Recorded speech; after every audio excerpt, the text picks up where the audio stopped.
Thank you, everyone, for tuning in to the Austin All-Day Culinary Tales podcast. I'm your host, Jason Powers, and we are here with Chef Savannah and Chef Brian of Colleen's Kitchen. Follow the podcast on Instagram and support the podcast on Patreon. Sit back, grab a drink, and check it out.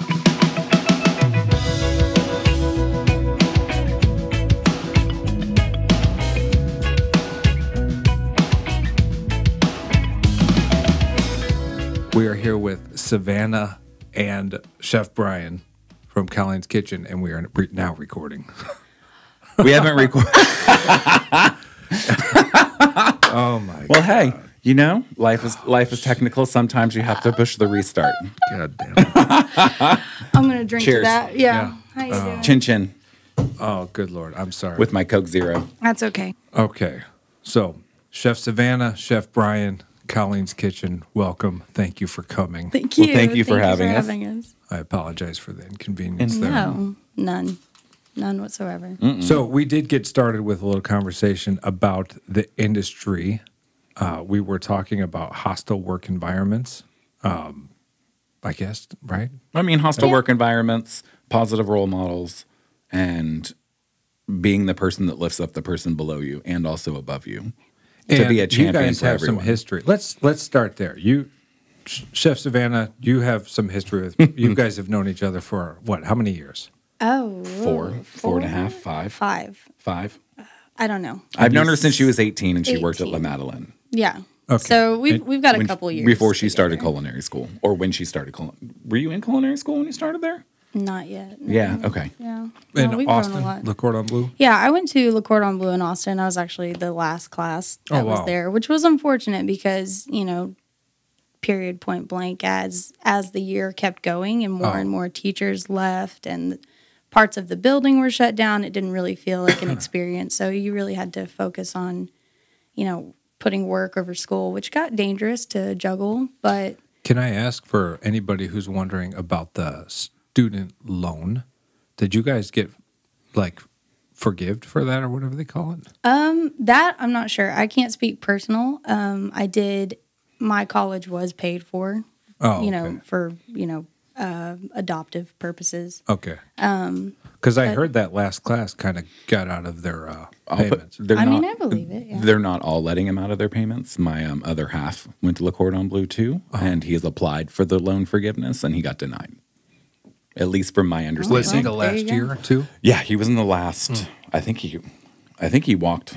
I think the ceremony before yours. Yeah, because I believe you spoke at Clint's graduation. No. No, I spoke at the one before Clint's. Oh, okay. Right? No, I spoke at the one after Clint. So two before you. The one after Clint and the one before you is the one I spoke at. Yeah. Okay. Which Well, was- then there we go. But regardless, yeah, I've known Brian for a couple years. Yeah, a couple years.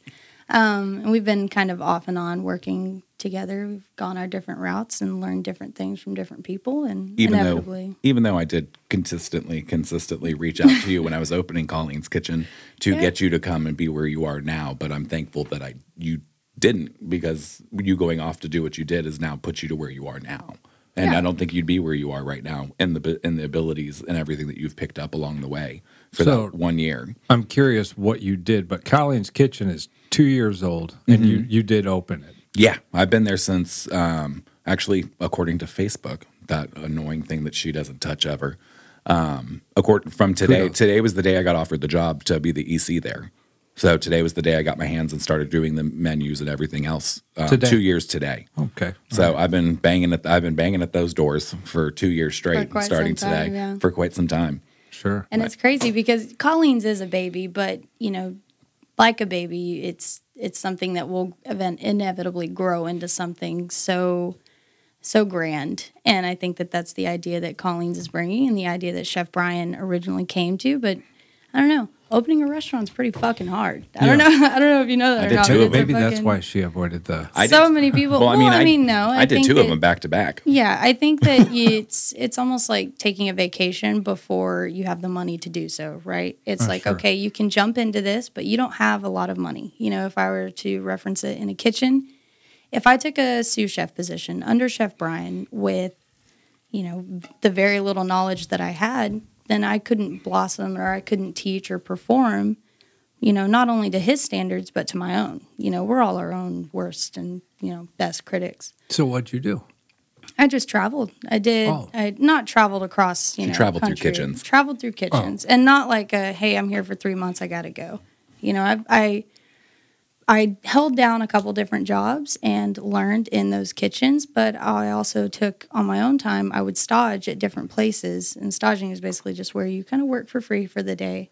And it's a really easy way, and I seriously recommend it to any cook, even if you're a chef. Humble yourself a little bit. Go work as a garde manger cook somewhere and just see what they're doing. Because, no matter how different every single restaurant is in Austin or how similar we are, you can learn something from somebody everywhere. It doesn't matter how much you think you know or how little you're able to grasp. You can go somewhere and you can learn, whether it be a positive thing that you picked up or something that you saw, didn't like, and therefore you won't act upon in the future, hopefully. Yeah. So it's really enlightening to, welcome yourself into other people's kitchens, because not only do you meet aspiring people, or not only do you start the conversation of who you are, where you come from, things like that, you can build long-term friends, you can build a respect for yourself in the industry, and you can also kind of clear out your path and see where you want to go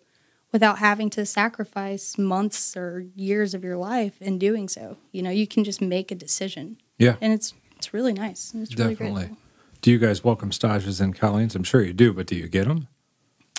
Yeah, we've gotten a couple different stages, but the ones that we will only bring you in for a stage if you seem, like you want the job. You either want the job or you just want to get in to see what we're doing. Okay. Because I'm okay with, if you want to come in and you want to see what we're doing and see how we do it, because we make everything by hand. So, we are 94% scratch. There's certain things that we just don't have the space or the utility to actually make by hand every day. But I have one lady that makes my biscuits every day. She hand pounds them out. I've heard about and those folds biscuits. them. And those biscuits are 10 years of my life in the making to where I got them to where they are now. Nice. But we also take a judge of character for sure. Like any interviewing process, I think that, within the first 5 minutes whether or not somebody is going to be not only a good fit for you as, someone that you are hiring as an employee, but they have to work with the rest of the people. They have to fit into the family. Yeah, exactly. And it's not like, it's not like a you can't sit with this situation, but it's more like, Colleen's, for example, our kitchen, we are a huge supporter in the LGBTQ community. You know what I'm saying? Well, it kind of helps that I'm the chef there, so absolutely, we definitely start there. Does. Sure. Yes. So we have amazing staff. Yeah. We really do. People are hungry. They're active. They're proactive. They're productive. They're responsive, and they're incredibly constructive. They really are a great group of guys, and I honestly hope guys none and of them. Girls. Yeah, I hope none of them listen to this, because then they're going to find out how much we really love them. No. But I think they already. At the same point is, I think they already know. Yeah, no, they know. We just have everyone there is comfortable, and everyone there can. You don't have to hide any bit of yourself, but you also are expected to be professional. And I think we found that beautiful, happy median of you are professional, you have responsibilities, and you are to act upon them, but also, this is, it's a family environment. So you're comfortable. We're not going to shame you for, we're not going to shame you for being homosexual. We're not going to shame you for being a goth or being a quarterback or you know what I'm saying? Everyone is welcome here. It's so very fitting for your kitchen. Absolutely. And Austin in general, right? It should be. And hopefully more towards that's what we see more commonly in kitchens going forward. We can only hope for that. I can only hope that it's going to be more positivity. I think we're moving towards something like that. But there's also such a uniform that I know you and I have both dealt with personally, that some people will go in there and, however you manage is how you manage. And there's no one that can tell you whether or not it's right or wrong. But I feel like a lot of people will, they put on a uniform essentially of how they want their cooks to act. And not only their responsibilities and how they want them to act upon them, but everyone kind of falls into the same category of personality after spending a couple days, weeks, or months in this kitchen, whether they're intimidated or whether, they just want to make friends at the place that they're working 90 hours a week at, You become pawns on a chessboard where everyone looks the same, acts the same, does the same actions, and instead of thinking for themselves. Fitting in. It's you work with these people, you respect these people depending on where you're at, and so therefore you want to be like these people. But at the end of the day, if it's not you, you can't keep that charade up all the time and then still expect to produce something that is your own or something that is great. Or, it's just you can't expect people to blossom and constantly, produce really great things if you shadow them the entire time. And I don't say shadow as in follow. I say shadow as in just cover them and their capabilities. Yeah, essentially. But so 2 years at Colleen's Kitchen, and name the cuisine because we actually. So we do Southern fare.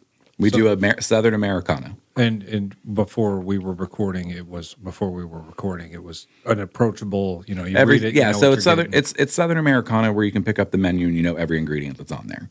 And that's like one of our biggest goals is to make the food approachable. Simple done right. Simple done right. Highlighting what we're doing, highlighting the foods that we're doing, the flavors of the actual vegetable, the protein, or whatever we're using. We use things to highlight what we're putting on there, not to mask it or change it or turn it into this or turn it into that. I mean, a carrot, an heirloom carrot has a very particular flavor. It's very sweet. It's very savory. It's delicious. There's no reason to hide it, but you can add things to it to elevate it even more, like a little bit of smoke, like on Savannah's new tempeh dish, or like pork. Pork and apples have gone together for God. I can tell you, there's. As long as you've been alive, I'm sure. No, I was going to say, bitch, don't come for me. I will read you on this radio. So, like, I love cookbooks from the turn of the century. So I collect cookbooks from 1890s. To the 1900s, basically up to the Americana region of time where like 1940s and 50s. And you go through all of them all the way back to the 1890s and 1870s, and you're going to find recipes with pork and apple. They've always gone together. Yeah. So how do you take it and you innovate it to make it taste, you still get those same beautiful, simple flavors, but make it your own. And so like we do different things like that. We'll elevate simple cuisine, but you know what's on the dish. Yeah. You know that there's an apple on there. You know that there's going to be pork. And then there's going to be a slaw of this or that with some of the new menu items that we put on there. When's the new menu? It launched last Friday. Last Friday? Okay. Yeah, and we've gotten a lot of great responses from that, which is really nice. And we, I think that it's funny, too, because Chef Brian and I were both capable of, contemporary style cuisine and plating, but... God, I did it for so many years. I'm saying, I'm so happy not to have tweezers in my hand every 5 seconds trying to put on a flour in this one little mini centimeter of a plate. Right. And I think that the menu highlights that. It highlights a lot of technique, but also brings that, that simplicity that is like what he was saying, pork and apples. It's a very simple, combination, but it's flavorful and it really introduces people without intimidating. And I think that's the whole idea for the menu too. Do we have mac and cheese on the menu? Yeah, we do. Is it good? Yeah, because who the fuck doesn't like mac and cheese? Right.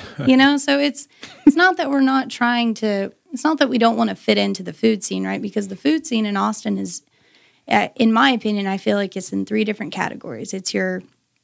It's the stuff that we all grew up eating. Your mom took you to Chili's. Comfort food. Yeah. I mean, well, yeah, or easily accessible, let's go to Chili's. You're more chain. Right. To where chain. If you're here, you're there. It's the same anywhere you go. Right. And then you're actually talking about like chain food. Like yeah. Okay. Yeah. I mean, as far as like where are we going to go out to eat in Austin, you've got your chain and then you've got your contemporary, your elevated, which is, we did a truffle foam over our caviar and and it's, like I said, nothing wrong. It's exquisite. It's awesome. And then you have the other restaurants where are a little bit more approachable, a little bit more family oriented, but also they can bring contemporary styles to a simple cuisine. And I think that that's what Colleen's falls in the lines of. Okay. It's if you've got 5 kids, bring them to Colleen's. If you got a date night where you're going to propose to your wife, bring them to Colleen's. Okay. It's really, it's kind of I like the middle. Let us know ahead of time so we can do something for you. Yeah, I mean, if you get a 5 top, let's talk about it. But no, if you're also going to come in and propose, let's talk about it. Let's contact us ahead of time. We'll help you out. Sure. Oh yeah. Yeah, that's 3 categories. I like that. I've not heard that before. I mean, it's just when you work in a kitchen too, I feel like you never think about, where am I going to eat?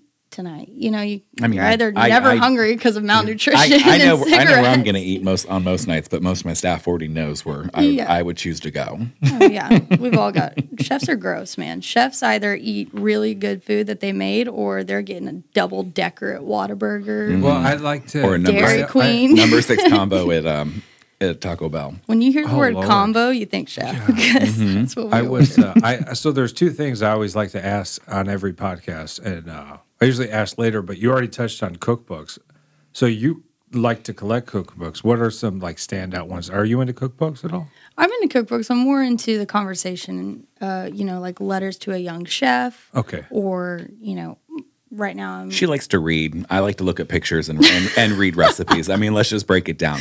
Two different categories of reading. Yeah. So some suggestions. I don't know if you're going to throw them out there for somebody who's interested in a new read for a cookbook. I mean, most of the cookbooks that I have in my house that are mine, that aren't my other half's, kind of obscure. I have had to dig and find them. Yeah. And I find them in every country I go to or anywhere else like that. I always look for cookbooks that smell musty.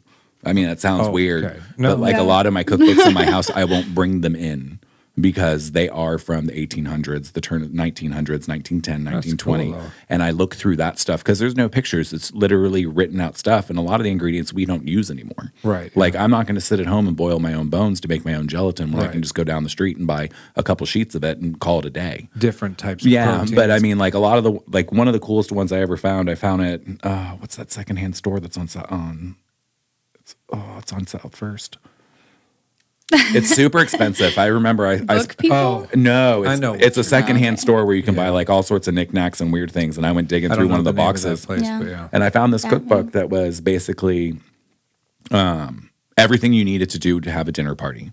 And it was like 1907. A lot of gelatin. And it was a lot of different gelatin molds and things like that. But and, the things that I get out of it is I go through and I see how people prepared food as the turn of the century came, because I mean that was a completely different time. They didn't have all these modern technology that we have, and how do I take that food and translate it into what it is now? Yeah. And a lot of the weird things that I do on our menu, some of the things that are on that menu, especially there's one item on the brunch menu that's 50, 60, 70, 80 years old when it comes to a recipe that I've adapted and changed to what we're doing now. Sure. But I mean, when it comes to cookbooks, I think everyone should have a flavor Bible on their hand. Flavor Bible. Everyone should own have a flavor Bible in their house. When it comes to cookbooks that you should buy, I buy things that are based around Americana cooking because that's what excites me. Yeah. I can't tell you an author. I can't tell you any of that because most of the time I'm not buying those people who are on TV because the food that they're producing is not what excites me. What excites me is what brought us to where we are now. I like the history of where we are. Yeah, the flavor Bible is a serious. It's a serious read. And it's I'm on my fourth one. Yeah, I mean, I've torn up 3 of them just going through them. There's so much information that you can't even grasp fully, even after reading it once or twice. You still don't know everything that's in there. Yeah, it's like that thick. Yeah, about. But it's still it's exciting, but it's also an essential read, essential read, and also an essential tool for people who are trying to learn how, what goes with this? What goes with that? Open it up to the page, find the ingredient, and look and see what they are. What's funny is that book is one of the most gifted books when it comes to chef and cook or mentor. And, it's just the flavor Bible is something that often gets passed down, ironically, to a lot of cooks. I know that I have it because it was passed down to me. I know that a couple friends have it because of the same story and so on and so on. Does that book ever receive a new edition, updates? I mean, no. The last really. one I bought, I have the original one. The last one I bought for someone was because I actually do that. I will buy that for people who are like, I'm hungry, I want this, I want that, but I need to go on and do something else. Cool. I have one guy who worked for me at Colleen's that used to work the walk station at Panda Express. I was like, what the hell is the name of that place? He worked at Panda Express before he worked for me. And now he's working his way up in a kitchen in Dallas at a fine dining restaurant. And he left from this man went from that from a hot mess to a well-functioning line cook. And then he was like, I need to move on. And I was like, good, go. And I gave him that book and told him to go on his way. And he moved to Dallas, and he sends me pictures. I talk to him probably once a week because he loves Facebook Messenger. Oh my God, he does. And he'll hit me up he'll see him online and he'll hit me up at like 2:00 in the morning and we'll just chit chat to see how his life's going. Well, but he uses that book daily. Yeah. I'm sure it means something more to him that you gave it to him. Well, I mean, that's... It does, and it's a relationship book. It really is, because not only does it hold a lot of information, but it is.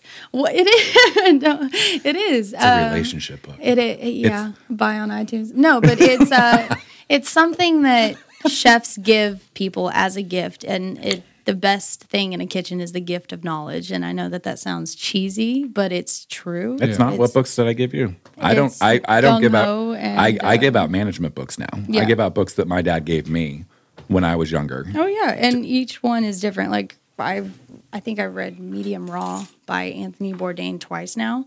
And what books are you into? Because you're more not the actual cookbook. I mean, Flavor Bible is kind of its own thing. Cookbook's very cool. I mean, it's not really a cookbook, but it's just like, hey, it's a utensil. You want to know what cilantro goes with? Yeah, read about soap. it. You know? It goes with soap. Goes with soap. Handmade soap. But no, yeah, there's a lot of different books. Like I said, Medium Raw by Anthony Bourdain is a fantastic read. It's not really a cookbook. It's more of an actual story of his upbringing into the kitchen and how it's very relatable when it comes to cooks or young or old going into a kitchen, and it's a great, fascinating read. I also really like a Change of Appetite by Dina Kirkman. It's really good. It's a lot. She's a British chef, but she went to Asia and did all of her studies there. Okay. And took her upbringing and really manipulated it around all of the knife skills and all of the production, all the preparation that she learned Asian in influence? Asia. Exactly. Okay, cool. Yeah. And so she's able to create really beautiful, fresh food, but you can tell that it's different. Yeah. And so it's just and it's an inspiring twist of combining technique. Sure. And that's also a really fascinating read. Other than that, though, I don't really read a whole bunch of cookbooks like Brian does. But I read actual, I just want cookbooks. I want to see I want to see recipes. I like words. What about... I like bullet points. Yeah. So what about places to eat? So I know this combo at Taco Bell. That's your jam.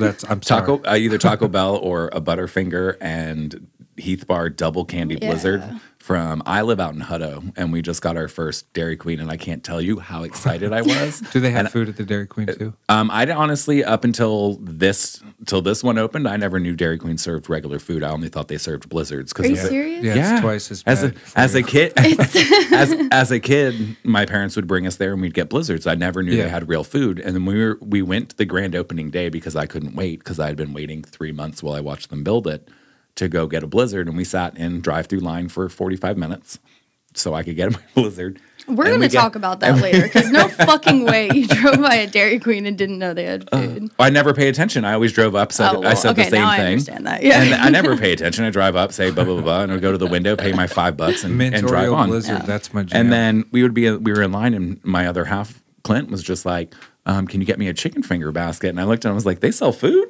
And he was just like, you're kidding me, right? And I'm like, no, I've literally only had ice cream. Yeah. But when it comes to going out to restaurants and stuff, I mean, when me and my other half actually have a day off together, which is very rare, we will either cook at home or we will go to one of the few places that we go to up in our neck of the woods. Like there's a place in Hutto called the Texan Cafe and Pie Shop. And that's one of our jams. It was in...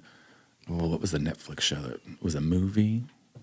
The Quentin Tarantino I'm need you movie. To expand on that. Dusk Till Dawn. It was actually in the television show that they did. They shot it. They shot the cafe scenes there. Television show from Dusk Till. Okay, it's yeah. But so we will go there if we want to get if we want to get some down home country cooking. And so we'll go get chicken fried steak or chicken fried chicken, and we'll get some lovely Cool Whip pies, because that's what they make most of them. And I'll totally get a piece of Butterfinger pie. I'm a candy junkie, beyond belief. Yeah, you have no idea. Yeah. Oh, really? Like he keeps a candy jar on Expo, and no, it's Halloween season, so there's a candy jar on Expo because it's Halloween season. So yeah. No, I normally keep it in a drawer. It's a different excuse. I normally keep it in a drawer. Do you have a 24/7 sweet tooth, or because I have? Oh my God, 24/7. I have a bag. That'd be harsh. I have a 15-pound bag of Swedish fish sitting in my nightstand right now. So you've seen those? What are they? They're like maybe smart sweets or something. Oh, screw that! Is it real? Smart sweet if sounds it's like there's no alternative, sugar. Brian doesn't they want. they have Swedish fish. I'll give you a bag before you go. Does it have real sugar, or is it going to be like that at They're so Lestra? good. And I'm going to poop my brains out No, because I ate don't that think fake it's sugar. like they are. They're sweet, but I don't think it's like Zevia or whatever. Oh no! If it's any, what is it? Stevia. Stevia. Zevia. I don't know what Zevia is. What is I don't that? either. Me neither. No, Okay, that's that's a great That's a question. new product we're working on. No, that's so Stevia. I don't think it's stevia, but it is sweet, and they have Swedish fish, and they're good for you. Apparently. Yeah, see, I don't know. I don't want when I eat sugar like that. You just want it to be Use sugar. promo code Jason to get 10% Yeah, off your healthy fish. When I'm eating candy, like I'm going in. Yeah, I get you. Like get that. I will buy. I love Halloween time because I can go to Costco and I can buy the giant bags of like 250 pieces. I can't. See, and I can can't put that do next to my because bed. I feel like Costco deliberately gets those because they're like the ones that didn't make the run for like They didn't make the cut. yeah so you for get like the ones you get at HEB or like, Oh my god, the ones you get at HEB are like twice the price. and twice half the the price, pieces. but And half the pieces. You guys both sound like frugal. candy addicts. Well, I mean, there's one thing about me is I'm frugal and I'm kind of cheap when it comes to certain things. Hey, man, and so that's if I can get a bag of 450 pieces of candy for $8.95, or if I can get a bag of 225 pieces of candy at HEB for the same price. Okay, I'm well, getting there's that big nothing one. wrong with a bargain, but there is something wrong about eating all 450 pieces of myself? candy in a day is or it two. so it's sugary stuff like Swedish but you said Butterfinger, so you're all over the place with this. Oh my god! I mean, we made. So what's my other on the menu? Oh god! I mean, everything. What are desserts on the On menu the at Colleen's? What At have you guys Colleen's, done there? so we do. I have a salted chocolate chip cookie that I've worked on for years. Okay. It is the best cookie. So it satisfies your sweet tooth. Oh God, I'll eat them all day long. Like I used to be a pastry. I used to be a Do you like pastry how chef. serious he got there? I used to be a pastry chef, and one of the reasons why I got out of doing pastries is because everything I would do, I would eat. So like I would work one day and I'd make 450 molded chocolates, and I'd probably eat like 30 or 40 of them while I'm waiting on this mold. Okay, pop one in here, pop one in there. You got to get out of pastries ASAP, right? Oh, I mean, I still make them. I mean, we made cookies. We made cookies at my house last night, just because I had a sweet tooth. So I made some molasses chewy cookies, and the night before I'll just call him my husband. I mean, we're not married. I was wondering. We're not married like, yet. This is like some we've been engaged closeted shit. we've been engaged for like 2+ years at this point. Yeah. But What's the holdup? work. Work. I'm a workaholic. Yeah. And our careers for both him and me both have come first. Now you mentioned Le Cordon, or he was in Le Cordon Bleu as well. So where's he? What's he doing? He is the pastry sous down at the Line Hotel. Okay.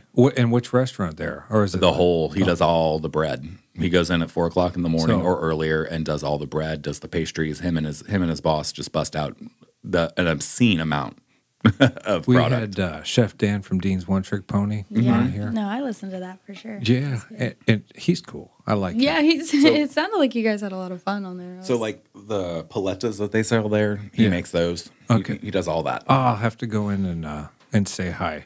I haven't been in there in a minute. And Forthright just opened. Are you familiar with Forthright? I Across am. the way? Oh, Yeah. oh, you are, of course. Yes. Because I didn't know I was going to walk into Michael when I went in there. Yeah, it's so funny too, and it's just kind of if you cook, you cook.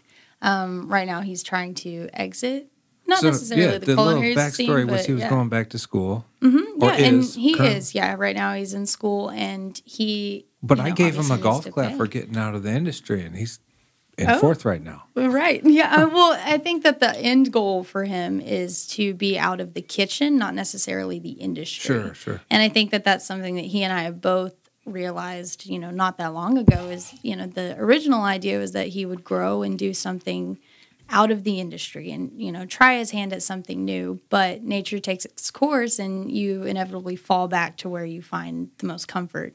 And I think that right now, while Michael's going to school, he needs to make money so that he can, keep moving forward. And where better than a kitchen for him? He didn't want to go anywhere else and get a really quick paying job. You guys are both engaged. Yeah. I've been engaged for And how long have you been engaged? Oh, God. You're going to be like me. You guys are doing the same game Well, here? I think it's the hardest thing. It is so hard. Well, I mean, according to that podcast that Michael was in, you guys had a date set. I was listening to it on my drive over here. Emphasis on the had. Yeah, I think that working in the industry, you definitely, one of the biggest problems, especially if you're two workaholics, but also very passionate people, it's juggling your personal and your professional life. Yeah. It is truly a juggle. And there are sacrifices that you have to make on both ends. Sure. And it's, and I'm sure you know that, it's any relationship, whether it be a work relationship or a personal one, it takes different sacrifices, different dedication. Yeah, you're on the clock literally 24/7, no matter where you're at. So yeah, I mean, we've both been engaged for a pretty long time, and you guys should just plan it together. See, that's been the idea. We've had 2 staff members get engaged over the past month and a half or so. So you guys are going to do like a whole kitchen wedding. Oh, no. That's what they think. I'd rather not do I guarantee you that they'll probably end up getting married before I actually physically get married. Probably because they have 2 days off every week. I mean, I proposed. I proposed to my other half New Year's Eve, and we opened January 15th. So, I mean, I proposed to him, and he knows this because I said it. I was like, I was going to do this later on, but I'm about to open yet another restaurant. Yeah. And he's been with me and experienced me opening not 1, but 2 different restaurants from 2 different companies. You got to lock them down. And he knows how much I will throw myself into that job to make sure it's open, it's operating, it's done. And so he understood that. So I was like, I put a ring on it as quick as I could. Lock them down. And do what you got to do. Especially when you find someone that can understand your work ethic and not shame you for it. Because I've been in other long-term relationships that luckily marriage wasn't legal for homosexuals back then. Because if they were home and getting like huge fights. Yeah. I mean, my ex. That's the last. My ex before Clint would freak out on me because I'd work a 16-hour day and I'd come home and just want to sit down and relax and smoke a cigarette for 5-10 minutes to decompress. Where I come home and if I work a 16 to 18-hour day, I have a partner that 1 has worked those shifts, 2 might have just worked the exact same shift, and 3 understands that moment when you get home that you need that 5-10 minutes to collect yourself before you can even be part of anything in that house. Yeah. And so, I think it's beautiful too because both of us were engaged to people that are in the industry. Yeah. So like Brian was saying, with that comes a beautiful partnership that's circled around understanding and conversation. Like I said, Brian's fiance, Clint, he knows that Brian probably just worked an 18-hour day. What's he going to do? He's going to support that, and he'll probably, high-five him. And he'll tell me if I'm being a bitch. Yeah. I mean, he'll straight up be like, you're being an asshole. You brought home work. And I'll be like, okay, give me a second. Let me smoke a cigarette. I mean, we've had these conversations. Yeah. And right, but they both understand, whether it be Clint, whether it be Michael, whether it be anybody in the industry whose partner is also in the industry, it's one of the most beautiful parts about it, and it's that we both do the same thing, we both understand, and so I think that being engaged for however long you got to be engaged, and honestly, it really doesn't matter. When it's meant to be, it's meant to be. I'm saying, it just because you got a ring doesn't mean that now we have to have a date, we have to have a location, I have to get 70 shrimp on this plate for this wedding day. People get stressed. I was just wondering why shrimp. Well, I don't know. It was the first time. You weren't even at work today. You didn't even clean any today. Oh God, don't remind me. But no, it's the duration of time doesn't really matter. It's just the idea of, hey, let's take this day by day. Let's see where things go, and then inevitably it'll happen. And there's no pressure. There's no rush. There's no misunderstanding. Yeah. It's just 2 people trying to make it, and that's. I mean, really, if you can make that grand and you can flourish in that, or you can, realize that it's toxic. Yeah. Nope. Well, that's all the time I got. No, I'm just kidding. Well, when you come home from a shift like that, like it is an essential part of, just to decompress and like to have somebody when you're not in the industry and they don't get it. They don't get it at all. And there's like really no way for someone to get it. No, I mean, to save one of my relationships, I was the executive chef at the Dallas Museum of Art before I moved to Austin, and I gave that job up because I thought it would save my relationship. and I went and took a line cooking job. And this person you were in a Spoiler relationship alert, was not in the industry. Oh no. Okay. Yeah. They worked a 9 to 5 job, could cut off at like 5:30, go have a cocktail, enjoy their evening, and then give go you to sleep, shit when you got and then home. I'd get home at like 4, 5, 6, 7, 8, 9, anywhere between then and they go to bed, and it would just be negativity from the moment I came in. Well, why didn't you do this? Why didn't you do this? Why are you not helping me out with this? We're It's weird though, because maybe some of those people may be good fits for you, but like they can't. It's know. The whole idea in the industry, if you're looking for someone that you're going to mash up with, you need to find someone that's going to support you and your aspirations. You mean dating or being in a relationship with someone who's not in the industry and in or out of the industry? Because I dated one person, back when I was her, back in the young days when I was her age. Yeah. Back when cabbage was cheap. Back when everything was cheap. I used to buy cigarettes for $1.20 then. I know. that was the thing. Yeah. Yeah. But like that relationship. What are cigarettes now? $6.72 according to the gas station I visited on my way here. Gosh, that is pricey. Which is crazy. I mean, it's better than what it was when I lived up north and they were $10.50. Yes, yeah, that's. Still you know what they call this, the sin tax, and yeah. Well, I mean, because that's a whole nother podcast. But like that relationship that I was in that long time ago, he worked in the front of house. Really? Yeah. And I worked in service industry, but I worked in the hotel world. So I wasn't in the back of house yet. I was managing front offices and running housekeeping departments. But I would still work. My work ethic has not changed my entire life. I will work a 16 to 20 hour day if the job needs to get done and people call out and I have no one, there's no support, and I'll just go and do it. And I'll sometimes get lost in my day and just keep working. Someone else does that too. And we have to kick each other out. But it's that relationship ended for the same reason. Good for both of you guys too. I mean, you guys have a relationship. We've already said that too, but it sounds like, I mean, she calls me her drag. She calls me her drag mother. Drag mother? Drag mother or gay uncle. It really depends on the day. On the day. Yeah, especially since I graduated high school when she was born. Really? Oh yeah, and it was fun. Good old 1997 when I was walking across the stage getting my diploma. You were becoming birthed. Yeah, it's a weird situation, but. I actually, honestly, I used to tell people that Brian was my dad, and they believed him. Colleen's, anytime we had somebody new or, people that just didn't know that information, I'd be like, yeah, Brian's my dad. Nepotism. It's and then them knowing my background, they were like, oh, well, that's crazy. Probably. And so I would just run for it for a little bit, and then at the end, you don't look that old. I can't believe they fell for that. I don't know. Well, we're also both in a really good mood. You should see us after a 17-hour shift. We both aged by 10 years. The bags are like at here. Least. Yeah. Oh, sure. Yeah. No. There's a reason I asked you to come now and not 11:30 or 12. You're also catching me after actually having 2 days off with my other half. Yeah. And a lot of sleep and a lot of food. That's good. That's beautiful. Yeah. If anything, we look better now than we ever do. You look like this every day. Mostly, yeah. But no, I think that, and it's really interesting how the cigarettes came up, just because I think that Brian falls, and this is something that it's not that I admire him solely for this reason, but I do think it's a very interesting conversation piece, is that Brian doesn't drink. Brian doesn't, Brian's sober. Brian doesn't drink. And I've been sober my entire culinary career, except for one mistake. Yeah, which is something that is overlooked. And I think that something really interesting about Chef Brian is that, yeah, obviously he's a chef. He's just like any other guy. But really, when you think about it, he's been sober for his entire culinary, experience. Which, well, good job. You can't say that for over 75% of people in this industry. It's a very slim piece that you're a part of. Mm-hmm. And then also being homosexual in this industry as well. You're fighting two different demons while also fighting the demon of, what it takes to actually be in a culinary profession. And so I think that all of that up until now,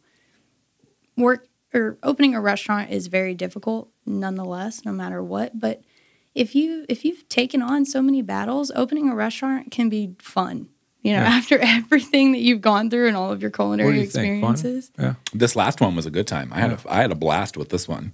People were making fun of me left and right because I like to draw pictures of what I want the food to look like with Sharpie on white paper, and I'll hang them up on the wall, and it looks like it would look like a 4 or 5 year old might have drawn it and been like, "Oh, good Closer job, to 4. Timmy. Yeah. Good job, Timmy. We're going to put that on the fridge. Hang it on the fridge." Yeah, no, it's funny, but I do think that it's something to recognize. Is not only are you a homosexual, and not only are you sober and have been for many, many years, but you thrive and you flourish in this profession every single day. And I think that that's something that does need attention, because it's not a problem. You know, it requires strong will. Yeah, absolutely. Well, and a lot of candy. I mean, that's honestly. And then we talked about his candy problems. But that's where my candy addiction comes from. It's because I'm still offsetting the amount of sugar that I used to ingest when I used to drink every day. See, first it was, it's Halloween. Now it's, he's got his excuses. I can give you an excuse every day of the week to eat a bag of candy. All the time, but at the end of the day, he's still eating 6 Laffy Taffies on his way out the door. Month, every night it's been ice cream for me, so I think he's. Oh, don't worry. On my way home, I'm getting that Blizzard. Oh, yeah. I've already planned that. So it's already in my GPS from when I go from here to Hutto. I'm saying it's gross. I mean, we know this chef. His name is Jason Studi. He's amazing. He really is. And I am going to name drop, because if he ever does listen to this, we love you. We adore you. And you are beyond talented. I mean, Chef, seriously. where's he at? Jason Studi. He just opened up 6th and Waller. He's at the East Austin Hotel. Yes, and he is really somebody to watch from a distance and to really take in whenever he's working next to you. Because if he wants to teach you something, he will teach you immediately. And if he doesn't, you are lucky if you see him in action. You know, he's a really talented and really great chef. And I'll never forget the day where I was looking at him. I've seen all of his beautiful dishes. I've seen him work. I've seen him in action. And then right before I shift, I saw him eat 12 chicken nuggets with ketchup in maybe less than a minute. You know, it was kind of gross. That's how I eat. It's you gotta his get favorite thing, I swear. You gotta eat quick. I'm saying, but chefs in general were like, yes, we could do a cheese foam, or we could do, little micro this, micro that. But then on their way home, they're like, I really want a patty melt from Whataburger, and it's disgusting. Yeah. But it's what we do. Well, I mean, I make my other sous chef, DeAndre, I make him make me patty melts at work. Yeah. It's like you can recognize fine food, but you also crave trash just like everybody else. Sure, yeah. So it's, I don't know, it's just something to watch. Just so, like that one. I know before you came in here, is he giving you a hard time? Oh, no, not at all. Okay. I pushed the button on my chair and started going down really slowly. Brian's learning how a chair works now. Up and down. Every day's a lesson. No, before you came in, I was kind of talking to you a little bit about drug addiction in the industry. And so can you tell me a little bit about maybe how, what led you to kind of clean up your act? I mean, if you want to. Yeah, I won't ever out someone else's aspect of that, but mine's a complete open book. I don't care. I share it with my staff. I share it with people who want to know about it. I think that's good. I'm not anonymous in a program that is anonymous. Oh, yeah. When it comes down to that, but I will never out someone's anonymity over something like that. But I will say that when I got my career started and I left the hotel. In other words, you're not in Alcoholics Anonymous or Narcotics Anonymous. Is that what you're just? Oh no, I'm a proud member of AA. You are. Oh yeah, 100%, and have been since the day I got sober. You won't mention people's names. Yeah, because I mean, there's not rules. There's traditions and things like that where we don't talk about it when it comes to radio, film, and all those other things. But I could. But you're an open book. Okay. I'm an open book about anything in my life. Literally anything. I don't hold anything back because I don't think I can impart anything or any wisdom on people if I'm not willing to share what I've been through. So I mean, I got sober. Good. I got sober on May 19th, 2008. Okay, and that was after a relapse. That was after my relapse that I had while working at Stephen Pyle's flagship restaurant in Dallas. It was my first big, huge fine dining restaurant. That was the place where my mise en place got thrown on the floor. Was that day? It was that day when I had my relapse. So 45 minutes of crying? 45 minutes of crying, screaming. I don't know if it was on there, but I lost control. Like I took over a station. I had only been working there for maybe about a week at this point. I was working with a bunch of other people who were sober. I won't name them because it's not my place to name them, but I will say it was the only kitchen in my entire career where I ever worked at. There was only one person who wasn't sober that worked the line. The entire line when I started there, everyone was sober. Oh, it was quite impressive. Yeah. It was great because we could have little impromptu meetings. It's rare. And talk about things about what's going on. And I got to really look up to some amazing chefs that have gone on to do really huge, amazing things that were part of that integral part of me getting sober and staying sober. Yeah. Because, I mean, I had that relapse on May 17th. I went out and I told the bartender at the bar I used to run the food portion of, was like, oh, my sponsor will let me have a shot from time to time. And they're like, no, they won't. And I was like, well, just give me one anyways. And I woke up 2 days later. I mean, I had to go back and look at film from the bar I used to work at to see exactly what I drank. So you went hard. You didn't just have a shot. Bottle of Jameson, bottle of Jaeger, probably like a 12-pack of Miller High Life, anything and everything. And that's not including the other things that went up my nose and down my throat. So you have... Jesus Christ. Yeah. Oh, in those 2 days? No, in that night. It was all in that night. In the 2 days, so from the 17th to the 19th, where I actually went back in and got my chip and started getting sober again, I put myself into a blackout that I didn't come out of until the following night. Brian took a 2-week cruise and fit it all into one night. I mean, I like to do a lot of things really quickly. To like a addictive personality? Oh God, yeah. I mean, that's just one of your traits. One of my traits, I'm addicted to. I have an addictive personality when it comes to things, especially when it comes to things that change the way you feel, the way you think, and the way you act. Okay. And when I was alcohol to Xanax, there was nothing in between. I spent a lot of my young childhood or adolescence at raves on LSD, ecstasy, PCP. You can name it. I've done it. Yeah. I mean, there's only except for these drugs. I've been sober. I've been sober for Molly. Me and Molly were great friends in the late 90s. What are the new...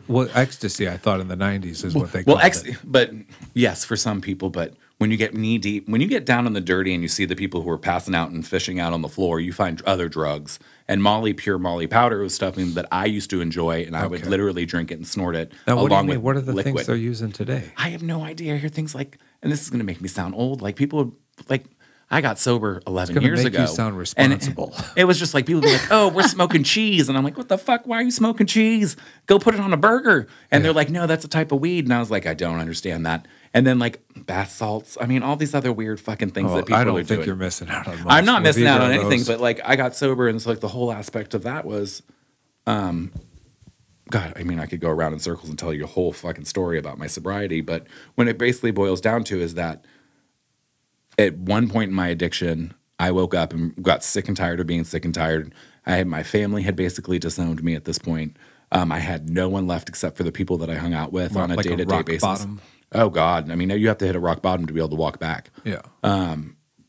There's one person that used to say, the elevator of life can continue to go down, but you have the right to hit the stop button. I don't think I hit the stop button because I had to let it hit the ground first so I could actually start climbing my way back up on the stairs. So, I mean, it just really boiled down to the aspect of like, I got sick and tired of waking up hungover every day, not knowing who I slept with, not knowing exactly what I did, not remembering the night before. And were you cooking?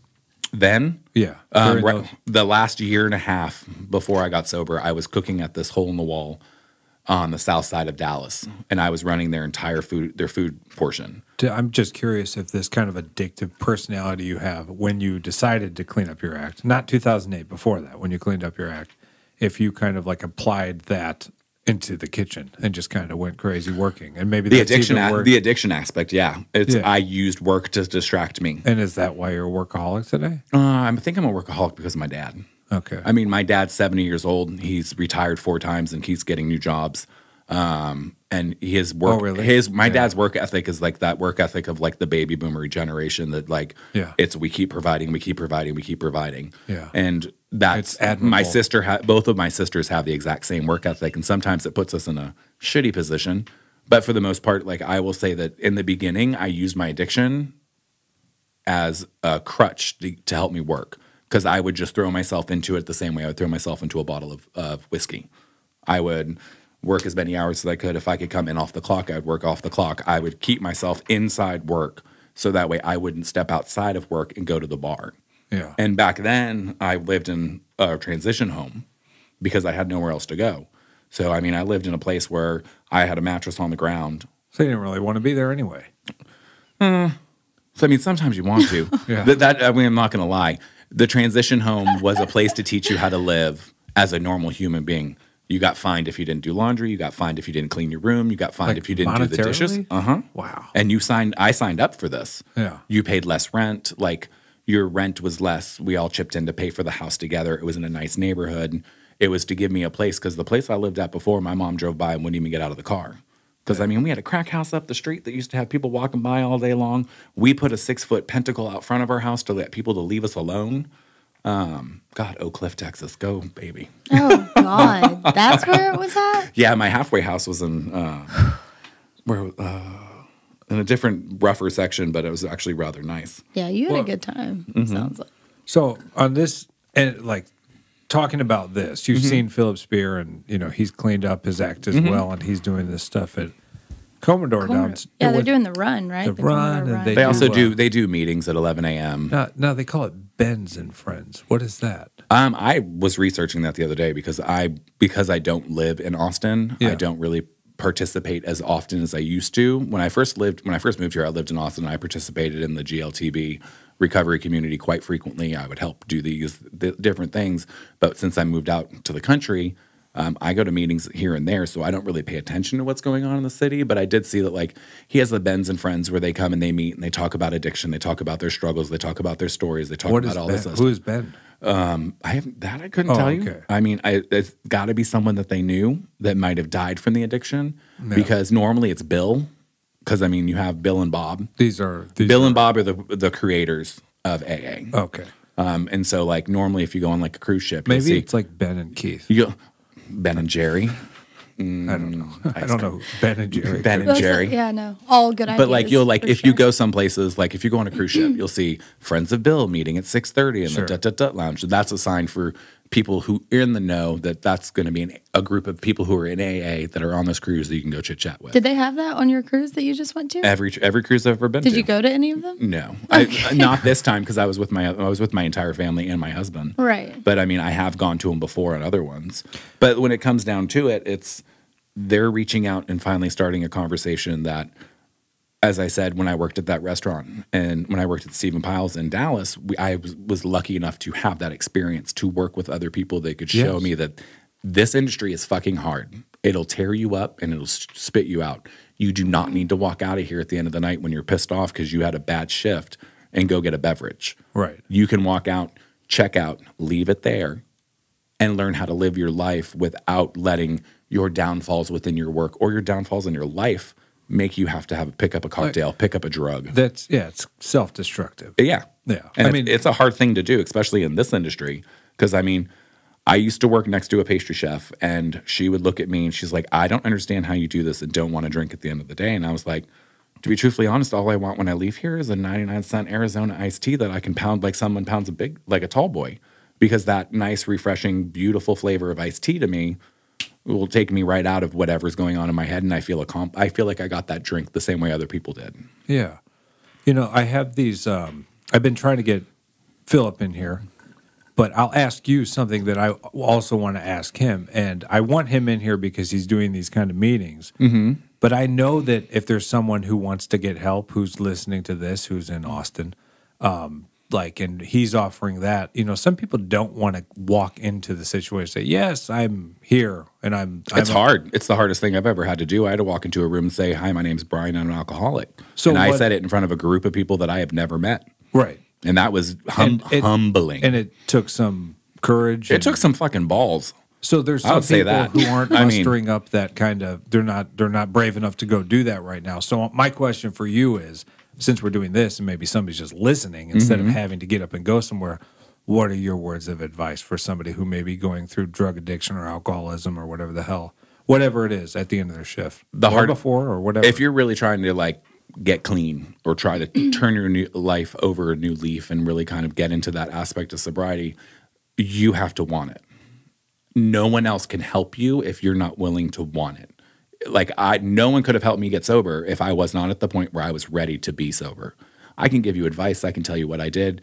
I've worked with people at restaurants that I've been at in Austin because I'm very vocal about my sobriety. I've had people pull me aside in the walk-in and be like, hey, I'm trying to get sober. What did you do? Well, the first thing I did was I walked into a meeting and I said, hi, my name's Brian. I'm an alcoholic. I lost my shit. I cried, sat down. I was shaking. I could barely even hold on to the cup in my hand. But after I said that out loud in front of people that I did not know, it kind of took away the shame, the personal shame that I had about having that conversation. Right. You should never feel shameful if you need to ask for help. I mean, in our industry, you should never be shameful if you need mental help, if you need help with addiction, if you need help with any of that stuff, because we beat ourselves so bad that if you're not willing to open the discussion, you're just going to destroy yourself. And that was part of the point of this podcast. Yeah. Was to kind of open up the... We've kind of gone around. We did a little left here, a little right there. We did a high kick around the corner. Yeah, welcome to the industry. Yeah, but I mean, like when it comes down to it, like when it comes to sobriety and it comes to working in the service industry, I have 11 years of continuous sobriety. I have not relapsed. I have not had a drink. I have not snorted cocaine. I haven't taken any of the other drugs that I used to put in my body on a day-to-day basis. And the only thing I can impart on anyone in this industry that if you are at that point to where your life is in the shits, the only thing you do is go to work, drink, and do all these other things, and you think you have a problem, check out a meeting. Talk to someone else in the industry. Find someone you're comfortable with that you're willing to unveil yourself. Because the whole thing is most people, I'll speak for myself, in my addiction, the one thing that was the hardest for me to be was to be me. And so I drank and I did drugs to hide who I was, so you wouldn't have to see who I actually truly was. Sure. And through recovery over the last decade, I've had to learn to come to grips with who I am, both the good, the bad, the ugly, and everything in between. Learn to say I'm wrong. Because as an addictive person, I had a hard time admitting that my fault in things. I would always blame it off and push it off on someone else. Oh, you did this, so all of a sudden, like, you made me feel this way, or you're to blame because I feel this way, and things like that, instead of understanding that, like, look, I feel this way because I fucking made the choice to do that or that. That's my choice. I now have to pay the consequences. As a person of addiction, you don't really understand that you aren't taking accountability for your own actions 90% of the time. You know, I also think a lot of people get tied up in this idea that if they quit doing drugs or alcohol, that they're going to stop being themselves. But you actually known you for how long? And you probably never even think about the fact that he's just like a sober individual. How many times does that cross your mind? It hardly ever, honestly. The only time it crosses my mind is if we ever do go out socially, and do you get worried that he might get tempted? No, never. Not we. I'm saying that whenever you have a couple industry bars throughout Austin where you go and people from here work here, people, all people of different kitchens, they all kind of go to the watering hole, essentially. Yeah. Where you can drink, you can talk about how good or bad your service was, you have a couple cigarettes, you go off on something. Yeah, you go off on something, you high five, you see each other later. That's like an industry bar. And I've never seen Brian at a bar, and I've never seen Brian even when we do social events. You weren't even even with old the staff. enough. No, that's what I'm saying. Because I used to go to the one around the corner from Second Bar downtown. No, I know. And I would go and You were sober, though. Yeah, 100%. I'd go and I'd smoke cigarettes and have Red Bulls. No, actually, that's not true. I did go to a dance club with him once. Oh, yeah, but I don't go there for drink. I go there to release. Yeah, when I was younger. And even then, what I'm saying is that there are a lot of places where people, essentially the watering hole. You go, you get drunk, and that's just kind of what cooks do.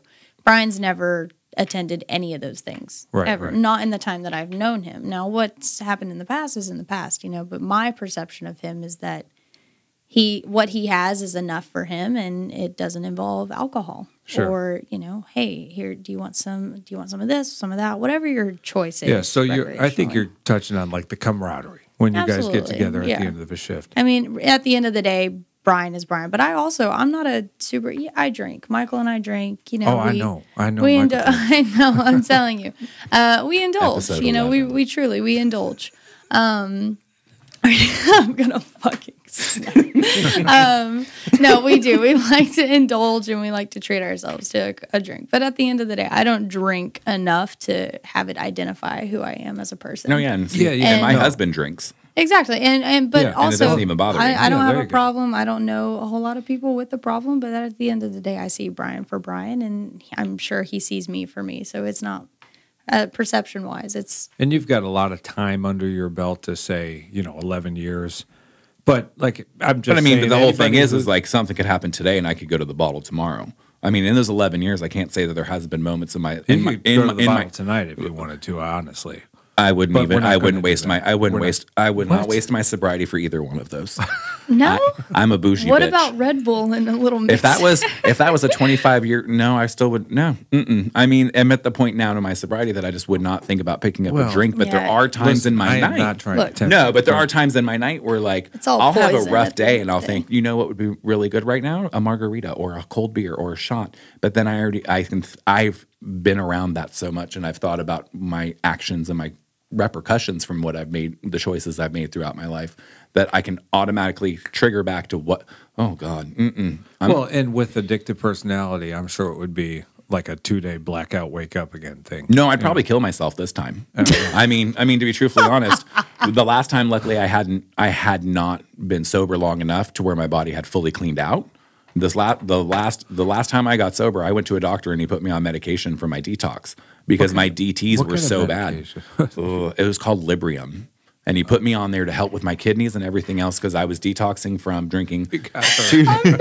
I'm not laughing at the story. I'm not, but you just He'd kill himself. Yeah, he's like, oh, I'd kill myself for sure. seriously. That part. But I mean, I would probably drink myself to death I'm in crying in right one now, aspect, and it's honestly. very easy because I would try. The one thing about an alcoholic is that even though it's been 11 years, I'll go out and drink like I did 11 years ago. Yeah. And my body ain't set I've for heard that. these things. I've been around plenty of folks. I mean, we know. I know my bluntness is. I'm glad you're enjoying this. No, I love. Well, I love you can't tell. You can't keep No, telling it's a the way- sad story while I'm crying, It's the- laughing. It's it's- gonna make me look like the asshole. You know, it's just. This is our relationship. Oh my God. Shit will come out of my mouth Yeah, that says you're- serious, I'll but she laugh just lose for it. about 10 minutes. It's the funniest thing. A little bit, you know. I should won't work say- less.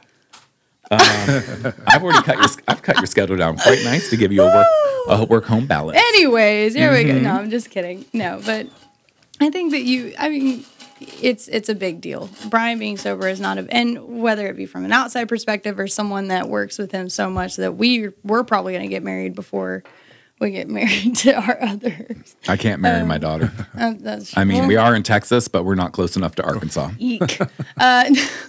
No, but no, I think that the relationship is based on much more than sobriety or anything like that. Even though he does introduce it to a lot of conversations, just because it's all about openness, it's all about vulnerability. Oh, if I see you throwing your life away, I'll pull you aside and have that conversation with you. We're not talking about me right now. No, we're not talking about you, but I have pulled staff members, but I've pulled staff members that have worked for me at Colleen's, that have worked for me at Second Bar Because Kitchen. they feel comfortable, right? It's not no, something not even to if throw they away felt comfortable. I would professionalism. just pull them aside and be like, "Is there something you need to talk about when it comes to your drinking?" Yeah, and then just to try to crack the door open because I can't spot an alcoholic from a mile away, but I can spot the behaviors of what I used to be like, and I can see it in other people. Yeah, and so without being all like what people think people in AA are, that's like the cultish aspect of it. We're trying to bring you into our cult. Like, I won't try to do that. I will just try to open the conversation so that way maybe you can wake up and realize I'm going to punch you in the face.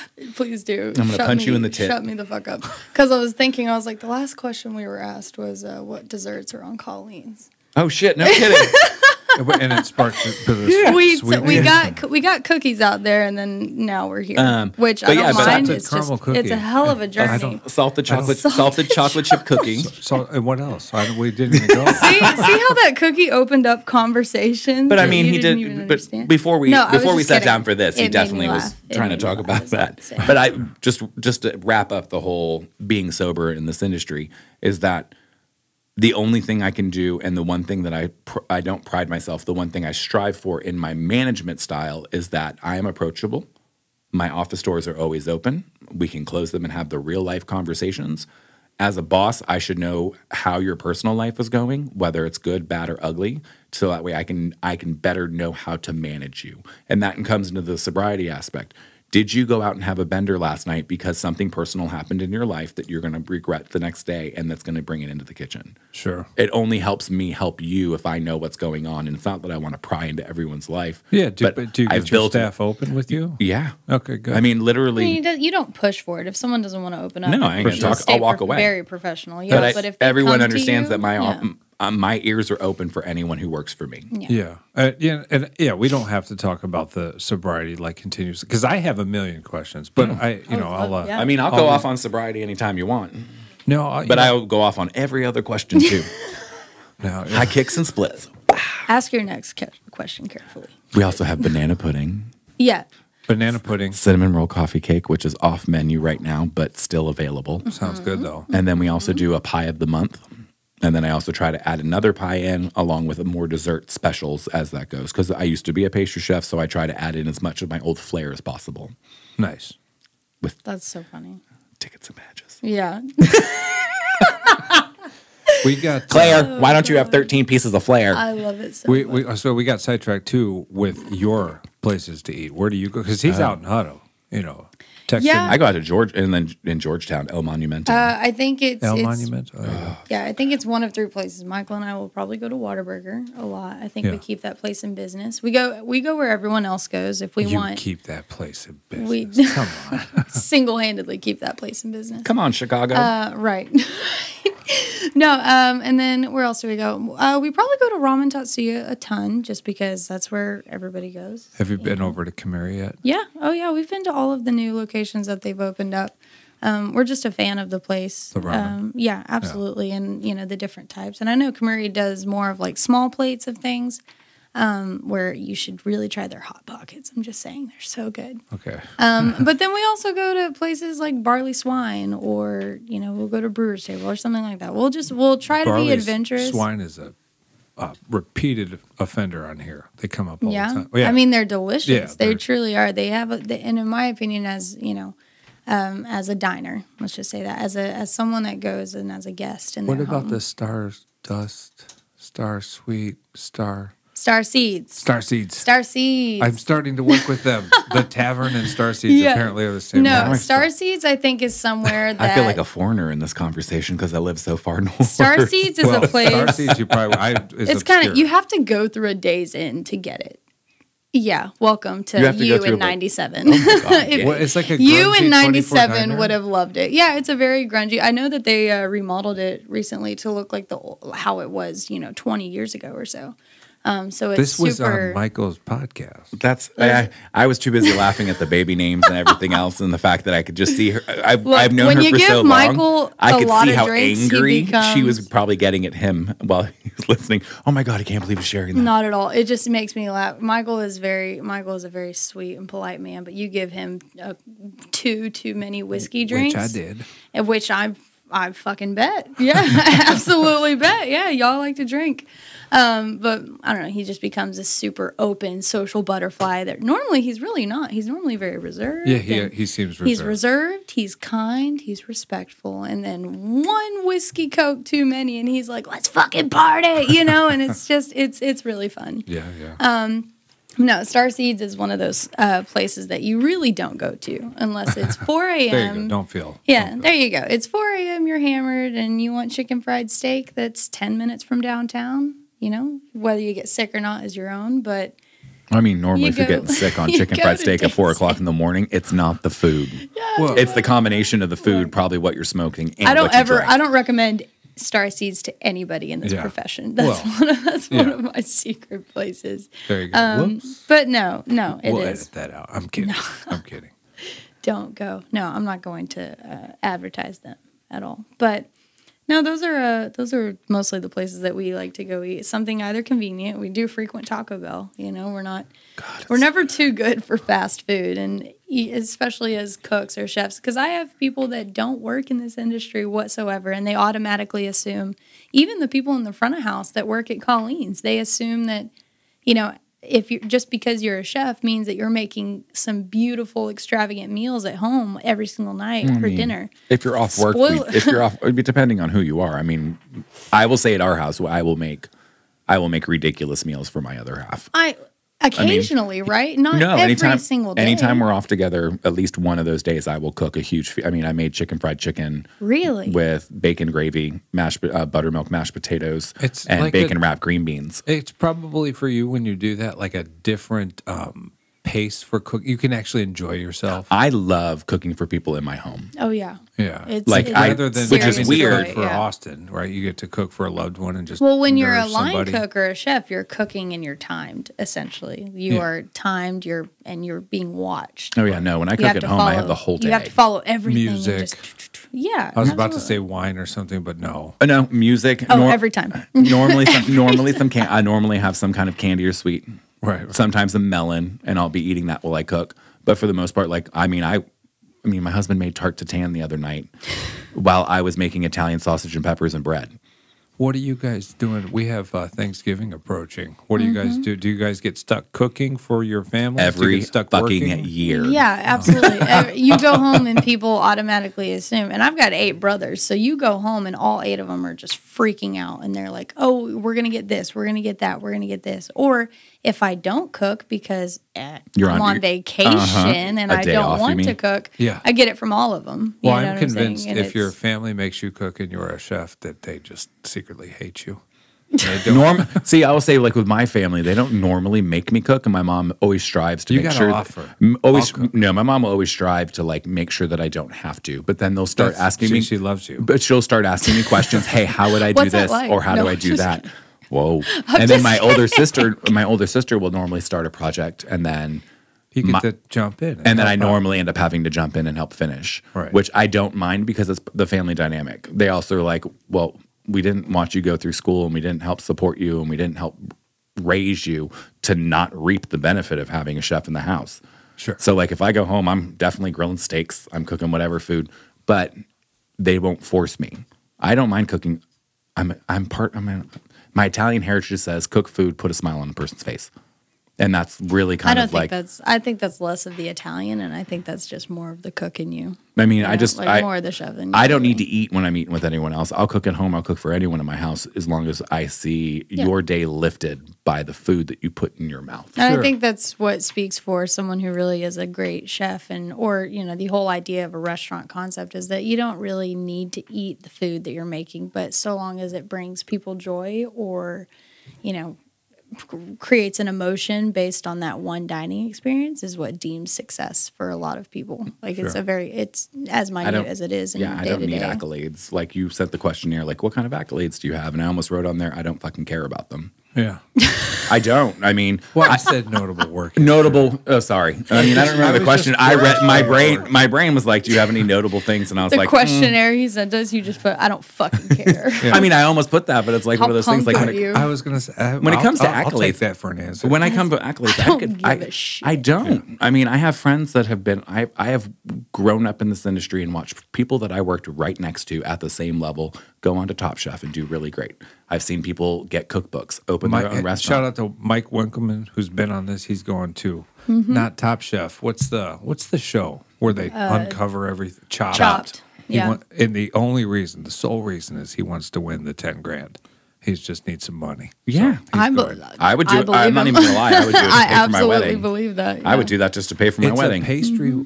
I guess they haven't really done like a pastry one. No, they just started casting for it because even though I don't try to get on these things, I'm not going to say that I have not talked to a bunch of different casting directors over the last 2 years that Colleen's has been open. Yeah. But it's like that's not what I strive for. Yeah. I strive for smiles on the people as they walk out. That's my goal. But what I could about care less 10 about Gs? it.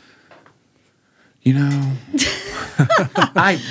that you're talking about money. No one's ever going to turn yourself a lot of smiles with that. Yeah, but I mean, 10 Gs. Let's talk about. So you win 10 Gs, then you pay $5,300 in taxes. Jeez, I hope not. I'm sure it's a game show. It's a game show tax. It's like winning in a casino. You're going to pay anywhere from 47 to 58% in government taxes on it. I got to go find out if he knows this or not. If you win it, you need to pay that shit up front because the IRS ain't gonna leave you alone. But like. To be truthfully honest, more money can come, money can go. You can always make more. You know I'm joking. Oh, no, but I mean, I totally, like, at one point in time, if you would have talked to me about 5-6 years ago, I'd been like, fucking $10,000? You want to put me on TV? Let's do it. Right. Now I just, like, I think I'm my own fucking TV show inside of our kitchen that it's quite hilarious. I think I should just be on there. We have cameras in the kitchen, and it's often talked about that we'll submit the tapes just to someone that'll watch them because Is there sound? Oh God! You don't need the sound. No. Oh my God! Like the time when you Everyone had is so theatrical and so that hurricane animated. fall on the fry station. I mean, where you looked like a 5.5 hurricane hit the station and you started shaking all over the place and then went down on the ground. I was cleaning a station. There was something behind me. I didn't see it, and I busted ass. And I got up relieved that nobody else saw it, and I hear Brian crying. And I was like, what is happening? And him and 5 other people were just hysterical about the fact that I looked like I was in serious pain. And it made me laugh. But no, and occasionally, because we have access to the cameras, it becomes like a form of communication. So you were able to like take that and watch that clip? Oh, God. Oh, it's we'll timestamp it. I'll get text messages on days that I'm off or I'm asleep, and it'll be like, hey, please roll back the camera to this time. Videos. Yeah. Oh, you need to like throw those and on we do. Instagram. I'm saying we need to have our own Where's the one? I have the picture of you taking that 5.5 I'm pretty earthquake sure on my phone right now. I'm surprised it wasn't a screensaver. Can you send it to me and I'll put it on Instagram? I think she might. Oh, here it is. Oh, God. It's a fucking travesty. If anything, you should be asking if I'm okay. I am, by the way. I checked if you were okay, and then I rolled the camera and took screenshots. But the PTSD so is not. That's the start. That's the minute before. Oh, God. I'm going to drink this. This is when the earthquake hit. What? And this is after the earthquake finally subsidized. But you have to imagine, like, she's on the station and all you see is this.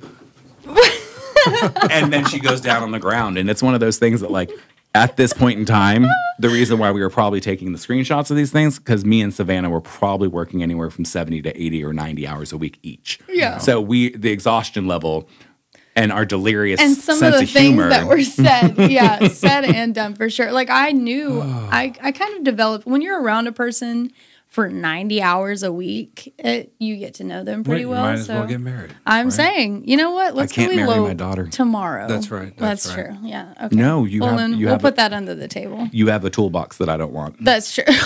Nope. Oh yeah, that's right. I am a female. For no those meat of you tacos that can't here. Tell. No meat tacos. Nope. But no, the vegan hot dogs. Vegan, yeah, we're a big vegan fried chicken restaurant. No, I'm just kidding.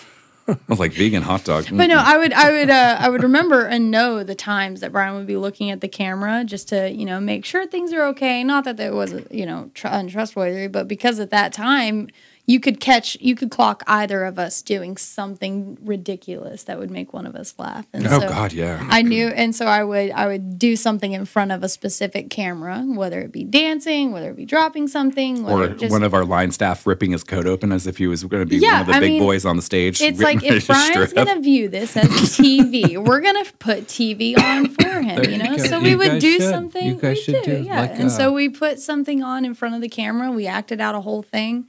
And then I would just send him like prep table at 11:17 p.m. And that's all I would send him. And then he would have to go back and look. And, it, like I said, it was its own TV show. Or we have this one where one of my prep cooks learned a real valuable lesson that before you start something in a mixer, you better check the speed. Oh, his Vitamix. A Hobart specifically, no. So a giant. A giant Hobart full of like flour? our fry flour mixture that gets blended together. And so that's the moment when he turned it on, and it literally went everywhere. And that's afterwards.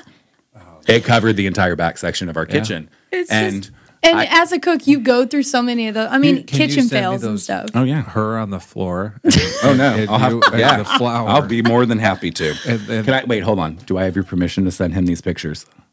Yes. Okay. I will be more than happy to send those pictures. They will be with our timestamps. I've thought about, people keep telling me to put them on In the Weeds, and I'm just like, well, they're I don't going want on the Who's Austin All Day people? podcast. Who do you share this information? I mean, this would be the line cooks that keep telling me to put it up. We had a sign up outside of our walk-in door that said, what is your, so far, one of the questions on it was, so far, what's your favorite memory of working at Colleen's Kitchen?